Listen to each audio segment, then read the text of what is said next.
Hey guys, Seth here from Silver Cell Gaming, back again this week with another video, and I wanted to talk about Outer Worlds, a game that is not been put out heaps in the media lately, and it's a game that I think is going to do great.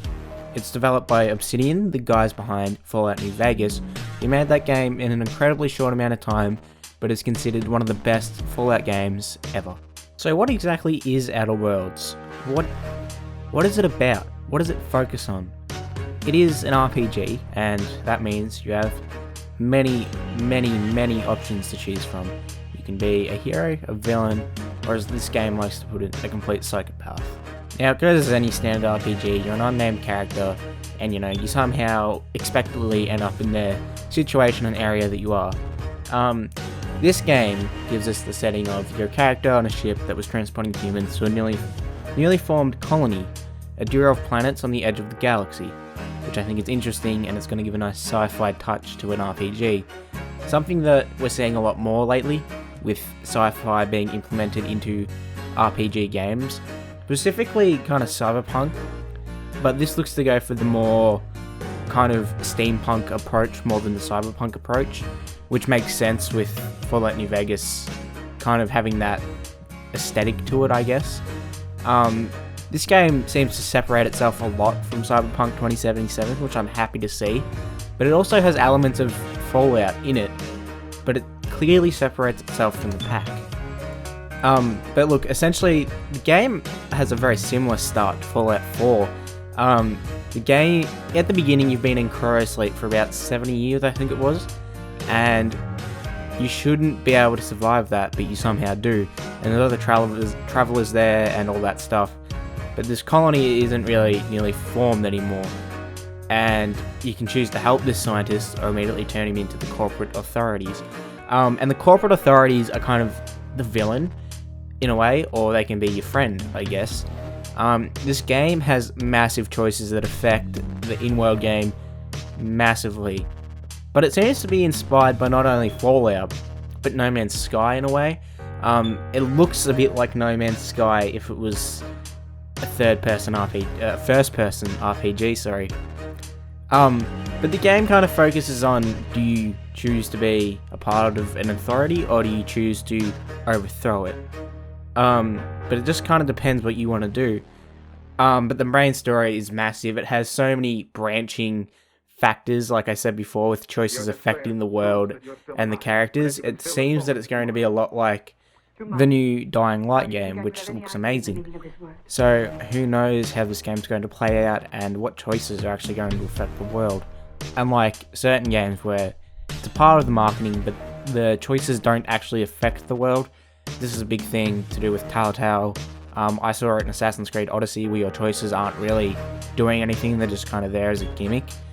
Life is Strange does it kind of well, but at the end of the day, it is still a scripted game, and your choices change certain characters' outcomes, but not necessarily the end of the story, except for one big choice at the ending, which is frustrating.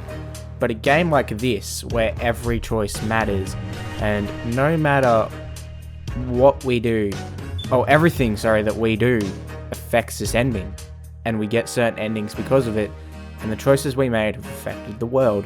That's something I definitely saw in Dying Light, and Outer Worlds seems to be no different.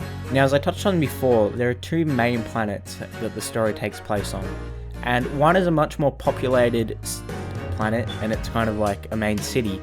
Now, the other planet is kind of like the wild, and it's much more, foliage. It's got a lot more, shall we say, greenery. We'll put it that way. It's a lot more wild. So, you've got two different settings, which I think is great. I'd love to see what they do to make each kind of area different, especially with two planets. I mean, as two planets, kind of like two areas rather than obviously a whole planet. And as I said before, the companies, I suppose, as the main antagonists, is only one half of the antagonists, depending on who you pick to side with. Now, if you choose to be the villain and choose to go with companies and authority, you fight the people that rescued you. I'm assuming that's what happens. I'm not 100% sure. That hasn't really been touched on. But if you choose to play with the people who rescue you, kind of like revolutionists. You take on the board, as I said before. Now that makes for an interesting fucking story, and it changes the story right from the get-go. You start the game out completely differently not every time, but you have two choices of how you want to start the game, and that makes replayability almost an instant give for this game. And I think people are just going to keep coming back and playing this game. Something that I did for The Witcher 3, I finished once. I've never been able to finish it again. But this game, I don't think I'll finish it, but it's a game that I think I will be heavily invested in. And I think a lot of people are going to be heavily invested in it too. Proper RPGs aren't something that we see really anymore. They're kind of a thing of the past. And this game, I think, makes a good combination of an RPG and what we see now. Because personally, I think a full-on RPG is it's not mainstream enough and it doesn't work. But something like Assassin's Creed Odyssey, with what Ubisoft like to call their quote-unquote light RPGs, don't necessarily work either. You're kind of just giving a game a gimmick that doesn't necessarily exist or need to be in the game.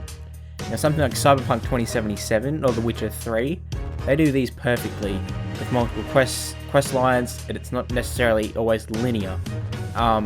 You can choose to make it linear if you want, but it doesn't have to be. So I think that's very interesting. I'm excited to see what these guys can do. Fallout New Vegas was an amazing game. For how long they had to develop that, I know a lot of it is reused assets from Fallout 3, but it's still a great game, and the story is one of the better ones of the Fallout universe. Especially now when we get games like Fallout 76, which, let's be honest, is just shit. But that's all I have to say about Outer Worlds. This is just a quick video informing you guys what it is. I'd rather not go on and on about every single little detail in this game. I'd rather take a closer analytical look when it comes out October 25th.